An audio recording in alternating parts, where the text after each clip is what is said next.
Dikatakan dugaan akhir zaman. Kita tengok sekarang ni orang berlumba-lumba mencari kekayaan, padahal dunia tu hanya pinjaman. Cakap senang tu, tapi kalau dah kena kat diri kita, diuji dengan kaya, diuji dengan pangkat, yang bercakap pun belum tentu lagi.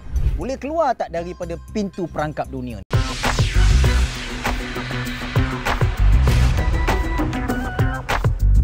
Ramai umat Islam terperangkap dengan kekayaan harta, pangkat dan wanita sehingga mereka takut kehilangannya. Wow, siapa yang tak takut kan Datuk? Sebab itu dalam Quran, surah Ali Imran ayat 14, semua orang tahu ni.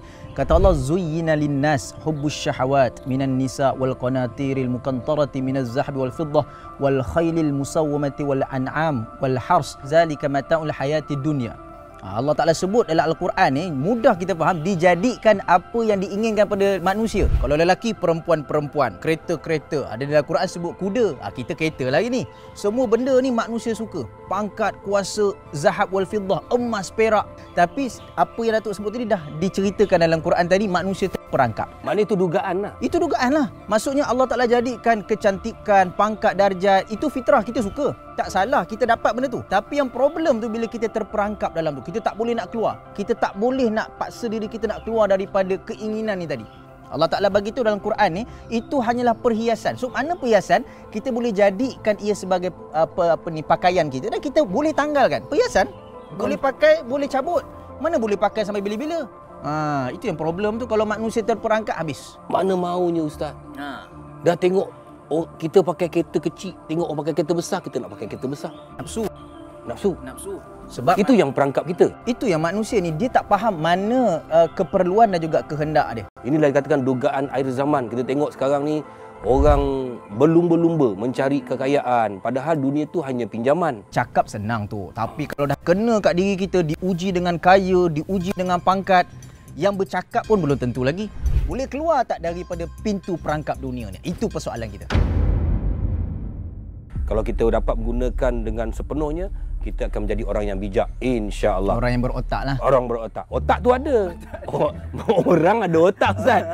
Tak digunakan. Tak digunakan dengan sebaiknya, kacau. Pengertian zaman dulu, zaman ini. Kalau kita sebut pasal zaman ni, dalam bahasa Arabnya zaman ni maksudnya masa. Zaman, ataupun dalam Quran pun Allah Ta'ala sebut banyak nama-nama yang dikaitkan dengan masa. Contohnya surah Al-As, wal as demi masa, wal qamar demi bulan, wasyam demi matahari. Semua ni menunjukkan kepada alam semesta dan juga masa itu sendiri. Berputar, bergerak. Apa yang kita boleh kata beza ataupun maksudnya kita boleh cerita kat sini, zaman dulu dan zaman sekarang ni perbezaannya pada bagaimana manusia tu berinteraksi dengan zaman tu. Tak banyak beza pun kalau orang dulu dengan orang sekarang. Penerimaannya dengan teknologi yang ada, dengan kemodenan yang ada. Cuma hari ni macam mana kita nak berinteraksi. Contoh zaman Nabi dan para sahabat, mereka berinteraksi dengan kehidupan yang baru mereka kenal. Contohlah, waktu tu belum kenal semayang, orang tak pernah semayang. Tiba-tiba Nabi kata kena semayang. Macam mana nak berinteraksi dengan satu arahan yang diorang tak pernah buat, tetapi diorang kena patuh. Kita zaman sekarang ni banyak benda yang kita dah tahu, tetapi kita ikut je. Kita ikut je tapi kita tak buat. Beza tu. Zaman dulu kita tak buat, saya buat. Kita tak buat, kita pasal. Bukan kita tak buat lah. Masyarakat hari ni susah nak terima. Padahal benda tu kita ikut je. Benda tu dah datang. Benda tu dah nampak. Benda tu dah ada peraturan, panduan, dah ada buku, dah ada tukang ajar. Tapi kita payah nak ikut. Berbeza dengan zaman dulu, belum ada apa-apa lagi. Tak reti puasa, tak reti semayang, tak reti tutup aurat. Tapi diorang kena patuh, kena ikut. Macam mana diorang boleh buat sedangkan kita tak boleh? Ini berkaitan dengan keimanan pada zaman-zaman tertentu. Patutnya bila kita semakin lama hidup, semakin maju, semakin hebat teknologi kita, semakin kuat percaya. Sebab kita banyak buat kajian, betul tak?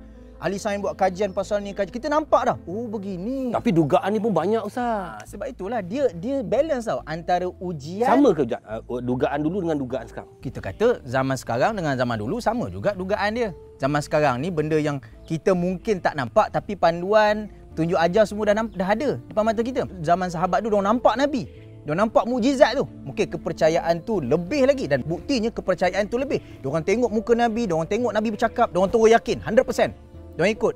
Zaman sekarang ni mewarisi kepada peninggalan Nabi tu sendiri. Para ulama'nya, orang yang mengamalkan agamanya. Maknanya orang yang bawa agama tu kalau diyakini, masyarakat akan faham dan masyarakat akan percaya total. Seperti mana sahabat percaya pada Rasulullah.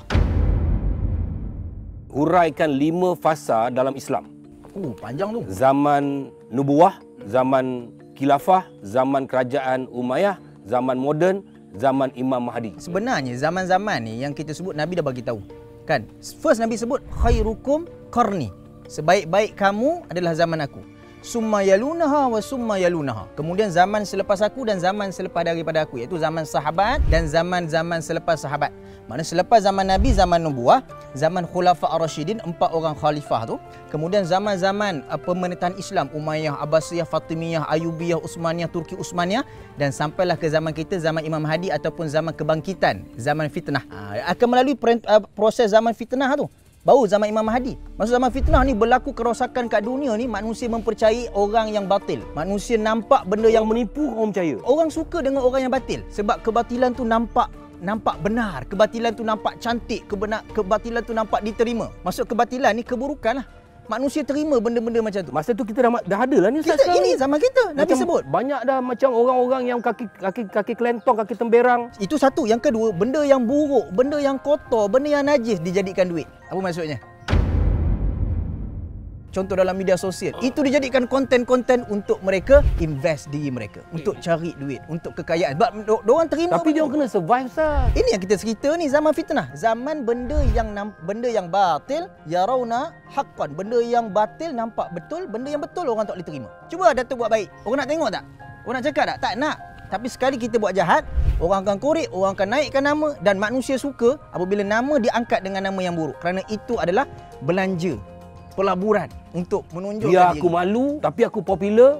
Orang kenal aku, orang angkat aku, tapi masyhur. Ini zaman dia. Bukan kita je, satu dunia. Barulah ada zaman pencerahan. Kalau di Indonesia ada satu filem, Sang Pencerah.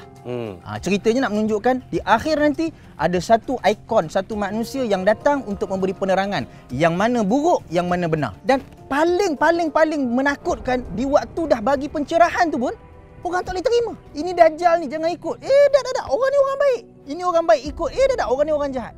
Ni paling kita takutkan. Dan kita belum diuji lagi waktu tu. Kalau sampai waktu tu, kita masih lagi wa'iyyazubillah, minta Allah Ta'ala lindung.